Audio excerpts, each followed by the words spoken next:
कहते हैं, एक छोटी सी चिंगारी कब बड़ी आग बन जाए कोई नहीं जानता। पश्चिम बंगाल के बांकुड़ा से सामने आई एक ऐसी खबर ने अब कई बड़े सवाल खड़े कर दिए हैं। इस कहानी में एक सरकारी स्कूल, उसकी बदहाल हालत, एक वीडियो, फिर घर में घुसपैठ और मारपीट और उसके बाद एक बुजुर्ग की मौत। अब इस पूरे मामले में सीजेपी यानी कॉकरोच जनता पार्टी भी खुलकर सामने आ गया है। आखिर ऐसा क्या हुआ कि सीजेपी फिर से बड़ा मोर्चा बंगाल में खोलने की तैयारी में है? आखिर उस रात अब्दुल हाफिज के घर में ऐसा क्या हुआ था कि मामला एक बुजुर्ग की मौत तक पहुंच गया? पूरी कहानी समझिए इस रिपोर्ट में। दरअसल इस मामले की शुरुआत सीजेपी के स्कूल ठीक करो कैंपेन से जुड़ा हुआ बताया जा रहा है। इस कैंपेन से जुड़े हैं अब्दुल हाफिज। रिपोर्ट के मुताबिक 13 अगस्त को अब्दुल बांकुड़ा के इंदास इलाके में मौजूद करिशुंडा प्राइमरी स्कूल पहुंचे थे। खास बात यह है कि अब्दुल ने इसी स्कूल में पढ़ाई की थी। आरोप है कि जब उन्होंने स्कूल की हालत देखी तो उन्होंने वहां का वीडियो बनाया, यानी मकसद था स्कूल की बदहाली को सामने लाना और बेहतर सुविधाओं की मांग करना।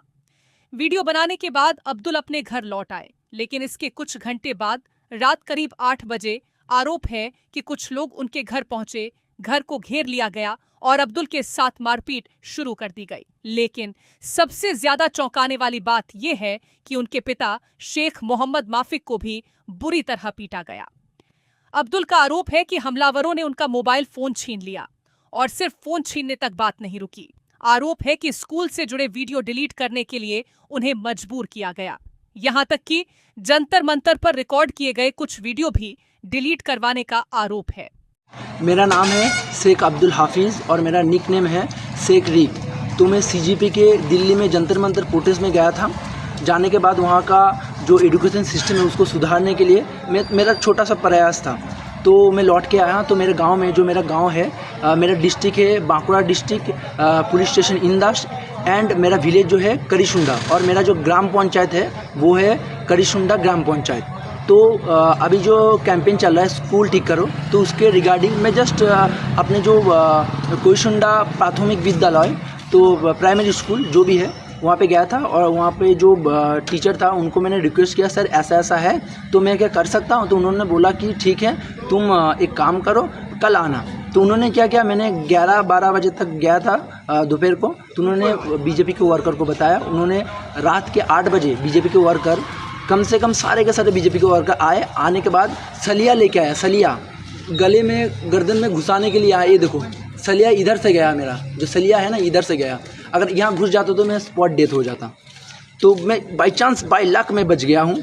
तो अभी जो है उन लोगों ने बहुत दबाव डाल रहे हैं। मैं अभी हॉस्पिटल में आया हूँ। मेरे पापा का जो सर फोड़ दिया है वहाँ पे, यहाँ पे टाँके लगाए हुए हैं, यहाँ पे एक टाँके लगा हुआ है, मैंने यहाँ पे मारा। अभी देखो यहाँ पे हाथ पे देखो, यहाँ पे मारा, मार के पूरा हाथ तोड़ देने की कोशिश किया उन्होंने। ठीक है, बहुत ज़बरदस्ती किया, पूरा मतलब हालत ख़राब कर दिया। अभी हम हॉस्पिटल में आए हैं, अभी हम पुलिस स्टेशन जा रहे थे तो हम ये सुन रहे थे कि वो लोग वहाँ पे भी सब लोग आ चुके हैं, पुलिस के सामने मारने की, जान से मारने की धमकी दे रहा है। तो मैं हेल्प चाहता हूँ, प्लीज़ हेल्प मी। अब सवाल उठता है, आखिर उन वीडियो में ऐसा क्या था जिसे लेकर किसी को इतनी आपत्ति थी? क्या सिर्फ स्कूल की बदहाल हालत दिखाना ही इस विवाद की वजह था, या फिर इस कहानी में कोई और पेंच है? अब्दुल ने आरोप लगाया कि हमलावरों के पास ब्लेड और धारदार हथियार थे।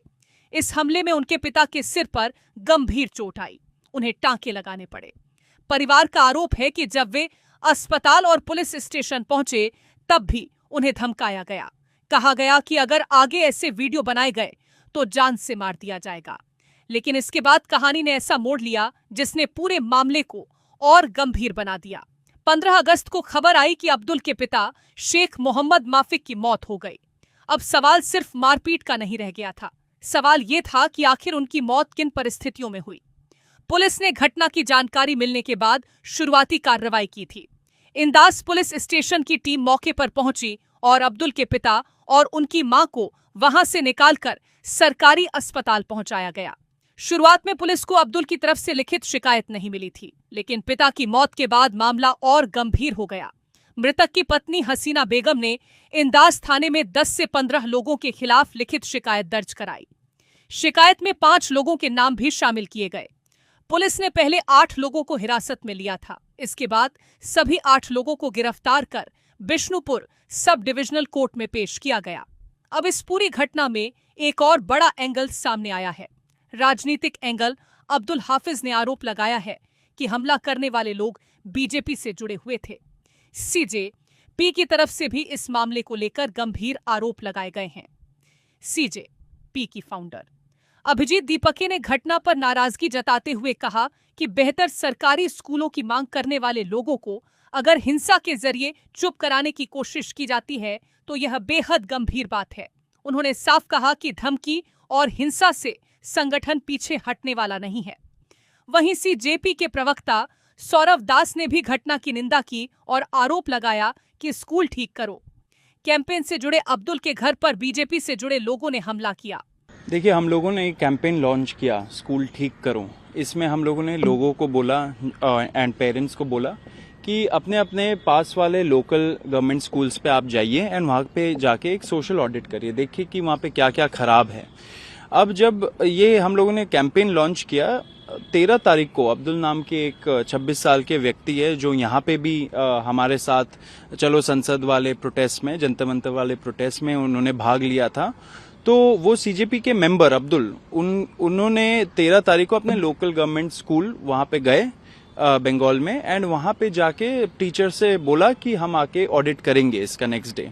उसी रात को बीजेपी के जो गुंडे हैं वो आए अब्दुल के घर एंड उनको बहुत ब्रूटल तरीके से पीटा। उनके पापा जब अब्दुल को बचाने लगे तो उनके पापा को भी पीटा एंड ऐसा पीटा कि उन्होंने जान ले ली। कल हम लोगों को पता चला कि तबीयत उनकी बहुत खराब हो गई थी अब्दुल के पापा की एंड शाम तक वो गुजर गए।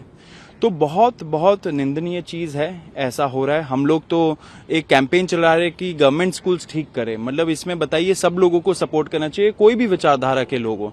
लेकिन ये जो बीजेपी के गुंडे हैं वो मिलके ऐसा जो इंसिडेंट्स करते हैं, लोगों को डराते धमकाते हैं, ये सब क्यों हो रहा है? ये इसलिए हो रहा है कि ये लोग एंटी स्कूल है, ये लोग एंटी इंटेलेक्चुअल्स हैं। ये इनको लगता है कि शिक्षा से क्या होगा, गुंडाबाजी से होता है सब कुछ। तो गुंडागर्दी में लोगों को भरोसा नहीं है। आप अगर सोच रहे हो कि ये सारे इंसिडेंट्स करके आप यंग लोगों को, युवाओं को डरा दोगे तो आप गलत फहमी में जी रहे हो। जब टाइम आएगा आप लोगों के खिलाफ भी बहुत सख्त कार्रवाई होने वाली है। ग्राउंड लेवल पे अवेकनिंग चल रहा है एंड ग्राउंड लेवल पे लोग आप देखोगे इतने सारे बच्चे खुद ब खुद जेन अल्फा, जेन एक्स, जेन जी सारे मिलके अपने स्कूलों को ठीक करने में लगे हुए हैं। इसमें उनको हेल्प करने के बजाय आप लोगों का मर्डर कर रहे हो। मतलब बताइए, शर्म आनी चाहिए। बीजेपी वाले भी जो है उनको भी समझना चाहिए कि ये सारी चीजें पोस्ट जंतर मंतर इंडिया में नहीं चलेगी, युवा एक्सेप्ट नहीं करेगा।